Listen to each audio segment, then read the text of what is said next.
کالا جادو ایک ایسی تاریک حقیقت ہے جس کا ذکر انسانی تاریخ میں صدیوں سے ملتا ہے۔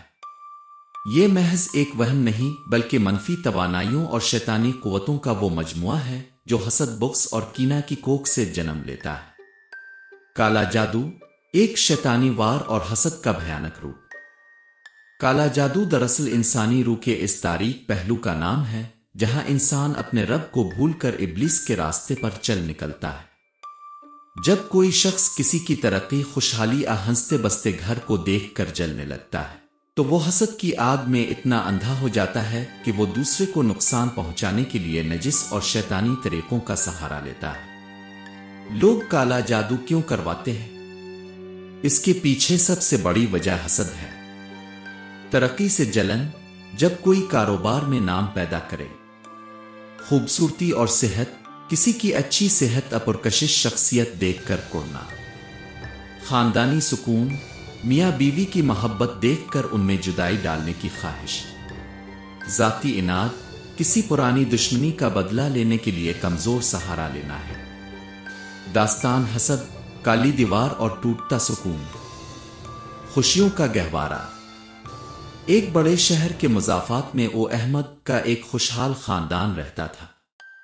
احمد ایک نہایت محنتی اور دیانتدار انسان تھا جس نے اپنی محنت کے بل بوتے پر کپڑے کا ایک بڑا کاروبار کھڑا کیا تھا۔ اس کی اہلیہ سائرہ ایک سلیقہ شیار خاتون تھی اور ان کے 2 بچے علی اور زارا گھر کی رونق تھے۔ ان کے گھر سے اکثر ہنسی اور قہقہوں کی آوازیں آتی تھیں جو محلے والوں کے لیے ایک مثال تھی۔ حسد کا بیج۔ اسی محلے میں احمد کا ایک دور کا رشتہ دار رحیم رہتا تھا۔ رحیم خود بھی اسی کاروبار سے وابستہ تھا لیکن اپنی کاہلی اور بددیانتی کی وجہ سے ہمیشہ خسارے میں رہتا تھا۔ جب بھی وہ احمد کی نئی گاڑی، اس کے بچوں کے مہنگے اسکول کے بیگ دیکھتا، اس کے دل میں سانپ لوٹنے لگتے۔ یہ سب احمد کے پاس ہی کیوں ہے؟ میں کیوں پیچھے رہ گیا؟ یہ سوچ رحیم کو دن رات کھوکھلا کر رہی تھی۔ شیطانی قدم۔ ایک رات جب حسد کی آگ ناقابل برداشت ہو گئی، رحیم نے ایک ایسے عامل کا رخ کیا جو اپنی شیطانی جادوگری کے لیے مشہور تھا۔ رحیم نے اپنی جمع پونجی اس عامل کے قدموں میں ڈال دی اور کہا، مجھے احمد کی دولت نہیں چاہیے، مجھے بس اس کا سکون برباد دیکھنا ہے۔ اس کے گھر میں ماتم بچھ جائے، اس کے بچے بیمار پڑ جائیں اور وہ سڑک پر آ جائے۔ آزمائش کا آغاز۔ کچھ ہی دنوں میں احمد کے گھر کی فضا بدلنے لگی۔ سب سے پہلے سائرہ کو عجیب و غریب خواب آنے لگے۔ اسے محسوس ہوتا کہ گھر کے کونوں میں کوئی سایہ کھڑا ہے۔ پھر اچانک احمد کا کاروبار ٹھنڈا پڑ گیا۔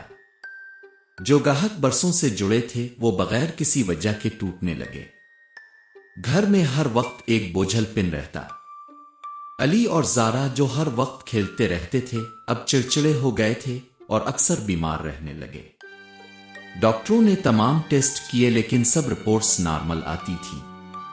یہ کالا جادو تھا جو آہستہ آہستہ جڑیں پکڑ رہا تھا۔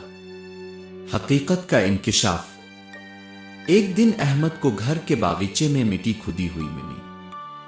جب اس نے وہاں دیکھا تو ایک گندی پوٹلی برآمد ہوئی جس میں سوئیاں چبھی ہوئی گڑیا، کالے دانے اور کچھ نجس کاغذات تھے۔ احمد سن ہو کر رہ گیا۔ اسے احساس ہوا کہ یہ کسی دشمن کی کاستانی ہے۔ ایمان کی فتح۔ احمد نے گھبرانے کے بجائے اللہ سے رجوع کیا۔ اس نے ایک متقی عالم دین سے رابطہ کیا۔ انہوں نے احمد کو بتایا کہ جادو برحق ہے لیکن اللہ کا کلام اس سے کہیں زیادہ طاقتور ہے۔ احمد کے گھر میں روزانہ سورہ بقرہ کی تلاوت ہونے لگی۔ گھر کے ہر کونے میں اذان دی جانے لگی اور پورا خاندان منزل اور مسنون دعاؤں کا اہتمام کرنے لگا۔ جیسے جیسے اللہ کا کلام پڑھا جاتا گھر کی گھٹن کم ہوتی گئی۔ سائرہ کے خواب ختم ہو گئے اور بچوں کی رنگت واپس لوٹ آئی۔ دوسری طرف رحیم جو کہ جادو کروا رہا تھا خود ایک ایسی لاعلاج بیماری میں مبتلا ہو گیا کہ اس کا بچہ کچا کاروبار بھی علاج میں بک گیا۔ حسد کی جو آگ اس نے احمد کے لیے جلائی تھی وہ اسے خود ہی بھسم کر گئی۔ کالے جادو کی علامات اور شرعی علاج۔ اگر آپ کو محسوس ہو کہ حالات غیر فطری طور پر خراب ہو رہے ہیں تو ان علامات پر غور کریں۔ اچانک بیماری، ایسی بیماری جس کا میڈیکل سائنس میں علاج نہ ملے۔ گھریلو ناچاکی، بغیر کسی وجہ کے میاں بیوی یا بچوں میں شدید جھگڑے ہونا۔ خوفناک خواب، گندگی، سانپ، کتے یا اونچائی سے گرنے کے خواب دیکھنا۔ ذہنی دباؤ، ہر وقت سر میں بھاری پن یا کندھوں پر بوجھ محسوس کرنا۔ بچاؤ کے طریقے: نماز کی پابندی، 5 وقت کی نماز انسان کے گرد ایک حفاظتی ڈھال بنا دیتی ہے۔ موذتین کا ورد، سورہ فلق اور سورہ ناس کثرت سے پڑھیں۔ آیت الکرسی، سونے سے پہلے اور ہر نماز کے بعد پڑھنا جادو سے بچاتا ہے۔